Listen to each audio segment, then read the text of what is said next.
जिथे आहोत तिथेच आपण थांबायचं आहे। सध्या जातोय थेट नवी दिल्लीला केंद्रीय आरोग्य मंत्रालयाची पत्रकार परिषद थेट प्रक्षेपण। अगर कहीं पर भी एक भी फेलियर होती है तो हम लोगों को दोबारे से हम पीछे चले जाते हैं और हमारे सारे एफर्ट्स वेस्ट हो जाते हैं। इससे संबंधित स्वास्थ्य मंत्रालय ने कल एक हेल्थ प्रोफेशनल्स के लिए ट्रेनिंग से रिलेटेड एडवाइजरी भी जारी की है, जिसके तहत हमने स्टेट को surveillance, clinical management, management of isolation facilities, quarantine, psycho social care, logistics और सप्लाई चेन मैनेजमेंट जैसे जितने भी संबंधित एरिया से ऑनलाइन रिसोर्सेज जो हैं, क्योंकि अब हम लॉकडाउन की स्थिति में हैं तो फील्ड लेवल पर वर्कर्स को ट्रेन करने के लिए इन सारी ऑनलाइन रिसोर्सेज के बारे में ब्यौरा दिया है। साथ ही आईसीयू केयर और वेंटिलेटर मैनेजमेंट के ऊपर एम्स द्वारा कंटिन्यू ट्रेनिंग्स की जा रही हैं। कोविड-19 से संबंधित जो 11 एम्पावर्ड कमेटी उच्च स्थाई पर बनाई गई थी, वे सभी रिक्वायर्ड अपना एक्शन ले रही हैं और मिनिस्ट्रीज, कंसर्न मिनिस्ट्रीज को अपनी गाइडेंस भी प्रोवाइड कर रही हैं। इसके साथ ही जैसे कि कल आप सबको बताया गया था, भारत सरकार ने कोरोना वायरस इन्फेक्शन को ट्रैक और ट्रेस से संबंधित एक नई एप्लीकेशन आरोग्य सेतु भी कल लॉन्च की थी। इस एक्ट के द्वारा आप अपना रिस्क असेसमेंट कर सकते हैं। साथ ही अगर कभी भी आप किसी कोरोना पॉजिटिव पेशेंट के संपर्क में आते तो इस ऐप के द्वारा आपको नोटिफिकेशन मिल सकता है। मैं आप सबको सूचित करना चाहूंगा कि अब तक 30 लाख लोगों ने इस ऐप को डाउनलोड कर लिया है। यह ऐप हमारी एंड्रॉयड यूजर्स के लिए प्ले स्टोर पर और iOS यूजर्स के लिए एप्पल प्ले स्टोर पर उपलब्ध है। हम सभी लोगों से रिक्वेस्ट करेंगे कि आप सभी इस ऐप को डाउनलोड करें, क्योंकि सबकी सेफ्टी से एक की सेफ्टी होगी और एक की सेफ्टी से सबको सेफ्टी प्रदान होगी। इसके साथ ही मिनिस्ट्री ऑफ एग्रीकल्चर ने एग्रीकल्चर मार्केटिंग कमेटी में सोशल डिस्टेंसिंग और सैनिटरी मेजर्स को मेंटेन करने के अपने प्रयासों के तहत जो उनका एक ऑनलाइन पोर्टल है eNAM, that is E national agriculture market, उसको लॉन्च किया है। इस पोर्टल के तहत 16 राज्यों और 2 यूनियन टेरिटरीज में जो 585 मंडियां हैं, उनके अलावा और अतिरिक्त 415 मंडियों को भी जोड़े जाने का कार्यक्रम किया जा रहा है। इसके तहत जो किसान मंडियों में जाने की बजाय वह फिजिकली बिना प्रेजेंट हुए अपनी हार्वेस्टेड प्रोड्यूस, अपनी फसल को बेच सकते हैं। मोबाइल बेस्ड टाइमली पेमेंट से डीकंजेशन को कम करने में और हार्वेस्टेड एग्रीकल्चर प्रोड्यूस के सीमलेस ट्रांसपोर्टेशन में भी इससे फैसिलिटेशन होगा। साथ ही डिफेंस रिसर्च और डेवलपमेंट ऑर्गेनाइजेशन, मेडिकल, पैरामेडिकल और हमारे स्टाफ को सपोर्ट देने के तहत उन्होंने एक biosuit with seamless glue develop किया है, जिसकी अभी टेस्टिंग चल रही है। मैं आपको इसके द्वारा यह अवगत कराना चाहता हूं कि नॉट ओनली डीआरडीओ, जितने भी हमारे देश के रिसर्च ऑर्गेनाइजेशन हैं, वो हर तरीके से डिफरेंट टाइप ऑफ रिसर्च में जुड़े हुए हैं, जिसके द्वारा कि हम कोविड-19 के मैनेजमेंट के अपने प्रयासों में हर तरीके से सफल हो सकें।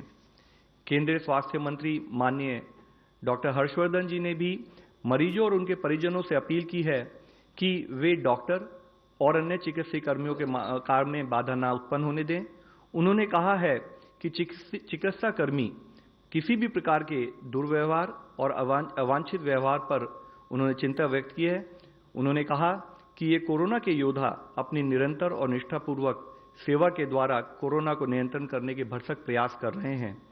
उन्होंने साथ में ये भी अवगत किया कि माननीय प्रधानमंत्री जी ने भी जो हमारे हेल्थ वर्कर्स हैं, उनके किए हुए प्रयत्नों की तारीफ की थी, उनको प्रोत्साहन किया था।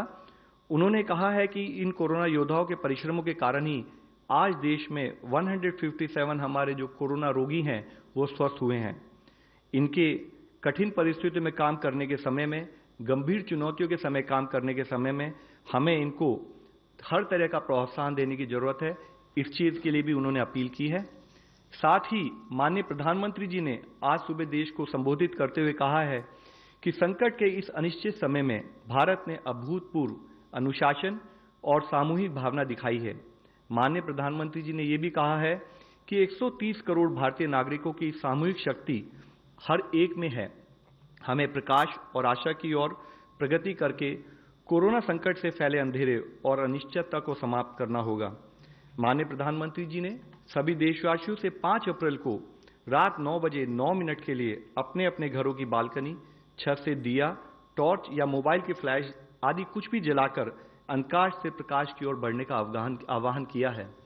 इसके साथ ही आज माननीय राष्ट्रपति जी ने और उपराष्ट्रपति जी ने भी सभी स्टेट्स के गवर्नर्स, लेफ्टिनेंट गवर्नर्स और एडमिनिस्ट्रेटर्स के साथ वीडियो कॉन्फ्रेंस की है, जिसका उद्देश्य स्टेट्स और यूनियन टेरिटरीज की तैयारी की परिस्थिति के बारे में जानना, कमजोर वर्गों के ऊपर मुख्य फोकस करते हुए उनकी हर तरह की जो सहूलियत है उनके ऊपर ध्यान देना, साथ ही रेड क्रॉस और जो हमारे एनजीओज हैं, जो हमारे सिविल सोसाइटी ऑर्गेनाइजेशंस हैं, उनको इन्वॉल्व कर इस लड़ाई से हमें आगे निकलना है। इसके बारे में उन्होंने स्टेट के एडमिनिस्ट्रेटर से बात की है। हम सबको समझना चाहिए कि अगर हम लॉकडाउन का पूर्णतः पालन करेंगे, पूर्णतः अवेयरनेस के साथ सभी तरीकों से हैंड हाइजीन, रेस्पिरेटरी हाइजीन और एनवायरनमेंट हाइजीन पर फोकस करेंगे, तो हम हर तरह से संभव है कि हम कोरोना की इस बीमारी से, इस महामारी से मुक्ति पा सकें। धन्यवाद। धन्यवाद। गृह मंत्रालय के प्रवक्ता। होम मिनिस्ट्री की तरफ से मैं आप सबको अपडेट करना चाहूंगी। स्टेट गवर्नमेंट्स में लॉकडाउन का एनफोर्समेंट इफेक्टिवली चल रहा है। जैसा मेरे कलीग ने बताया, कुछ स्थानों पर हेल्थ केयर प्रोफेशनल्स और फ्रंटलाइन वर्कर्स की सिक्योरिटी से संबंधित इंसिडेंट्स हुए हैं। इस संदर्भ में एमएचए ने राज्य सरकारों को पत्र द्वारा और मीटिंग्स में कहा है कि स्ट्रिक्ट एक्शन लें और हमारी जो मेडिकल फ्रैटर्निटी है उसकी सुरक्षा सुनिश्चित करें।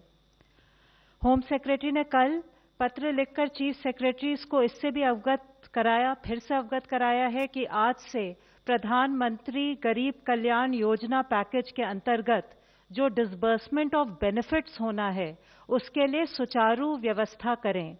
लोगों को स्टैगर्ड टाइम्स पे बुलाएं जिससे कि क्राउडिंग ना हो, सोशल डिस्टेंसिंग मेंटेन करें और बैंक ब्रांचेस में पर्याप्त सिक्योरिटी के अरेंजमेंट्स करें। उन्होंने ये भी कहा है कि ये सारे इंस्ट्रक्शंस फील्ड लेवल तक जाएं जिससे कि हम इंश्योर करें कि डिसबर्समेंट ऑफ बेनिफिट्स स्मूथली हो सके और हर एक लाभार्थी को जो उसका बेनिफिट है मिल सके। जैसा आप सबने पढ़ा होगा, तबलीग जमात वर्कर्स के संदर्भ में गृह मंत्रालय ने 960 फॉरेनर्स जो इंडिया टूरिस्ट वीजा पर आए थे और अभी देश में हैं, उनको ब्लैकलिस्ट कर दिया है। लगभग 360 फॉरेनर्स जिन्होंने तबलीग एक्टिविटीज में पार्टिसिपेट किया था पर अब अपने देश वापस जा चुके हैं, उनके भी खिलाफ ब्लैकलिस्टिंग की प्रक्रिया को शुरू कर दिया गया है। सभी डीजीपीज और कमिश्नर पुलिस को बोला गया है कि वीजा वायोलेटर्स के खिलाफ डिजास्टर मैनेजमेंट एक्ट और फॉरेनर्स एक्ट के तहत स्ट्रिक्ट कार्रवाई की जाए। मैं आपको एमएचए कंट्रोल रूम के बारे में भी कुछ जानकारी देना चाहूंगी। अभी तक हमारे कंट्रोल रूम में 7 हेल्पलाइंस उपलब्ध थी, इनमें बढ़ोतरी की गई है। अब 2 नई हेल्पलाइंस इंट्रोड्यूस की गई हैं। 1930 जो हमारा all India toll free number है और 1944 जो हमारी नॉर्थ ईस्ट के लोगों के लिए हेल्पलाइन है। स्टेट्स और यूटीज के भी हेल्पलाइन नंबर्स हमारे वेबसाइट पर उपलब्ध हैं। लोग उनको कॉल करके डायरेक्ट मदद भी ले सकते हैं। पिछले 9-10 दिनों में हम स्टेट्स और यूटीज के साथ मिलकर कई लॉजिस्टिकल प्रॉब्लम्स और माइग्रेंट वर्कर्स की समस्याओं के निदान में कार्यरत हैं। आशा है कि ये सुविधाएं सबको उपयोगी साबित होंगी। धन्यवाद। Now doctor Manoj from ICMR. नमस्कार। आईसीएमआर की ओर से मैं आपको अपडेट करना चाहूँगा कि currently there are 182 labs in the country which are providing diagnosis to COVID, and that includes 130 labs in government sector and 52 labs in the private sector. कल लगभग 8,000 सैंपल्स टेस्ट किए गए and this was the highest number of samples that were tested till date. Cumulatively लगभग 66,000 samples have been tested till date. Thank you. सबसे पहले गृह मंत्रालय के लिए एक ऑनलाइन क्वेश्चन है। ये जो 960 लोग ब्लैक लिस्ट हुए हैं तबलीग जमात के, क्या ये वर्कर जो है डिपोर्ट करे जाएंगे only after they are tested negative for Covid और they can be sent immediately? जैसे मैंने कहा कि जो ये 960 फॉरेन नेशनल्स हैं जो ब्लैकलिस्ट किए गए हैं, उनके खिलाफ हम डिजास्टर मैनेजमेंट एक्ट और फॉरेनर्स एक्ट के प्रावधानों के तहत कार्रवाई इनिशिएट कर रहे हैं।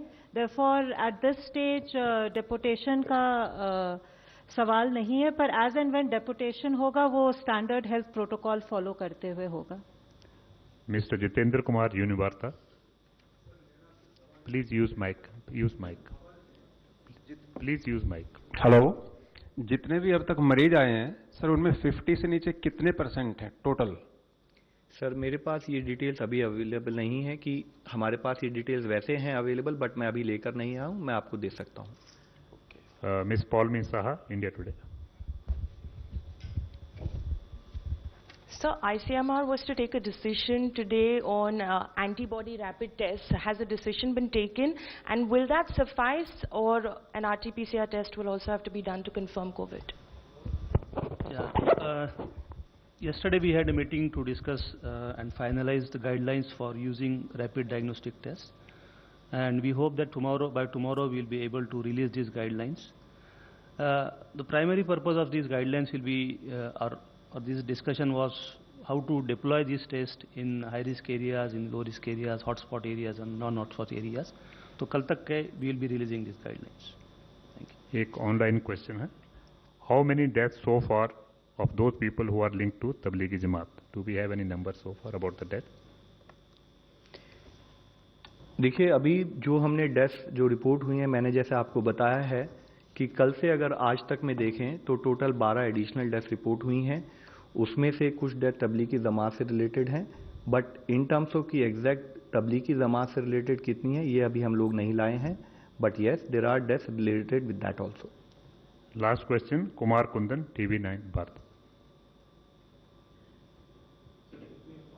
हो रहे हैं, अब उनमें क्या टेस्टिंग को और भी ज़्यादा बढ़ाया जा रहा है? क्या जोन वाइज उसको कुछ किया जा रहा है? Red zone, white zone, green, इस टाइप से कुछ किया जा रहा है? टेस्टिंग में देखिए एक पर्टिकुलर प्रोसेस होता है, एक पर्टिकुलर सैम्पलिंग गाइडलाइंस होती हैं. कॉन्फिडेंस बिल्डिंग अलोन के लिए अगर हम अननेसेसरी टेस्ट करें, and that too when testing kits are also going to be always limited, might not be the right strategy. तो उन गाइडलाइंस के तहत हम जो भी हमारे पर्टिकुलर एरियाज है जिनको हम सो कॉल्ड हॉटस्पॉट्स मानते हैं या जहां पर हमारे ज़्यादा केसेस आए हैं, वहां पर हम सैम्पलिंग कर रहे हैं. इसके साथ ही जैसे आपको बताया था, सारी और ILI that is severe acute respiratory illness और इन्फ्लुएंजा लाइक इलनेस से रिलेटेड टेस्टिंग भी हम उस एरिया में करेंगे. हम अगर हमें नीड लगेगी तो हम सैम्पलिंग क्राइटेरिया को रिवाइज करेंगे, बट अभी उसके ऊपर कोई डिसीजन नहीं हुआ है. Thank you friends, thank you very much. केंद्रीय आरोग्य मंत्रालयाची पत्रकार परिषद होती. भारतातली रुग्णसंख्या 2301 झाली आहे कोरोना बाधितांची, अशी माहिती त्यांनी दिली.